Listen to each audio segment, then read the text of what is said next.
एक शहर में एक आलीशान और शानदार घर था।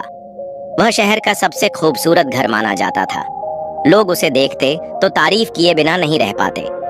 एक बार घर का मालिक किसी काम से कुछ दिनों के लिए शहर से बाहर चला गया। कुछ दिनों बाद जब वह वापस लौटा तो देखा कि उसके मकान से धुआं उठ रहा है। करीब जाने पर उसे घर से आग की लपटें उठती हुई दिखाई पड़ दी। उसका खूबसूरत घर जल रहा था। वहाँ तमाशबीनों की भीड़ जमा थी जो उस घर के जलने का तमाशा देख रही थी। अपने खूबसूरत घर को अपनी ही आंखों के सामने जलता हुए देख वह व्यक्ति चिंता में पड़ DDH गया। उसे समझ नहीं आ रहा था कि अब क्या करे, कैसे अपने घर को जलने से बचाए।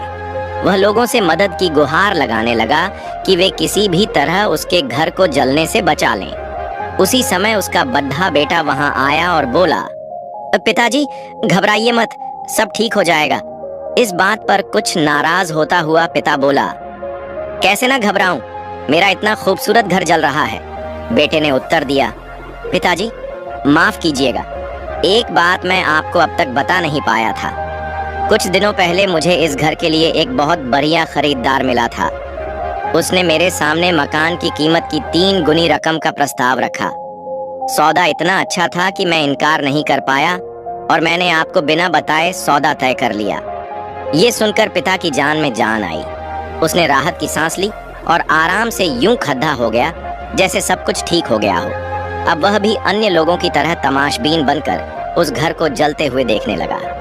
तभी उसका दूसरा बेटा आया और बोला, पिताजी हमारा घर जल रहा है और आप हैं कि बड्ढे आराम से यहाँ खड़े होकर इसे जलता हुआ देख रहे हैं। आप कुछ करते क्यों नहीं? बेटा चिंता की बात नहीं है, तुम्हारे बड़े भाई ने ये घर बहुत अच्छे दाम पर बेच दिया है। अब ये हमारा नहीं रहा, इसलिए अब कोई फर्क नहीं पड़ रहा था। पिता बोला, पिताजी भैया ने सौदा तो कर दिया था, लेकिन अब तक सौदा पक्का नहीं हुआ है। अभी हमें पैसे भी नहीं मिले हैं। अब बताइए इस जलते हुए घर के लिए कौन पैसे देगा? ये सुनकर पिता फिर से चिंतित हो गया और सोचने लगा कि कैसे आग की लपटों पर काबू पाया जाए। वह फिर से पास खड़े लोगों से मदद की गुहार लगाने लगा। तभी उसका तीसरा बेटा आया और बोला, पिताजी घबराने की सच में कोई बात नहीं है। मैं अभी उस आदमी से मिलकर आ रहा हूँ जिससे बड्ढे भाई ने मकान का सौदा किया था। उसने कहा है कि मैं अपनी जुबान का पक्का हूँ। मेरे आदर्श कहते हैं कि चाहे जो भी हो जाए अपनी जुबान पर कायम रहना चाहिए। इसलिए अब जो हो जाए, जबान दी है तो घर जरूर लूंगा और उसके पैसे भी दूंगा। पिता फिर से चिंता मुक्त हो गया और घर को जलते हुए देखने लगा।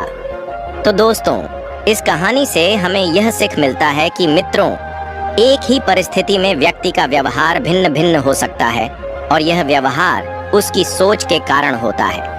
उदाहरण के लिए जलते हुए घर के मालिक को ही लीजिए।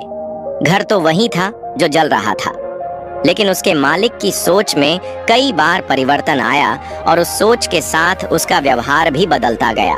असल में जब हम किसी चीज से जुड़ जाते हैं तो उसके छिन जाने पर या दूर जाने पर हमें दुख होता है, लेकिन यदि हम किसी चीज को खुद से अलग कर देखते हैं तो एक अलग सी आजादी महसूस करते हैं और दुख हमें छूता तक नहीं है। इसलिए दुखी होना और ना होना पूर्णतः हमारी सोच और मानसिकता पर निर्भर करता है। सोच पर नियंत्रण रखकर या उसे सही दिशा देकर हम बहुत से दुखों और परेशानियों से न सिर्फ बच सकते हैं बल्कि जीवन में नई ऊंचाइयां भी प्राप्त कर सकते हैं। तो दोस्तों, यह कहानी आपको कैसा लगा कमेंट में जरूर बताएं और ऐसे ही जीवन की शिक्षाप्रद कहानियों के लिए चैनल को सब्सक्राइब कर लें। धन्यवाद।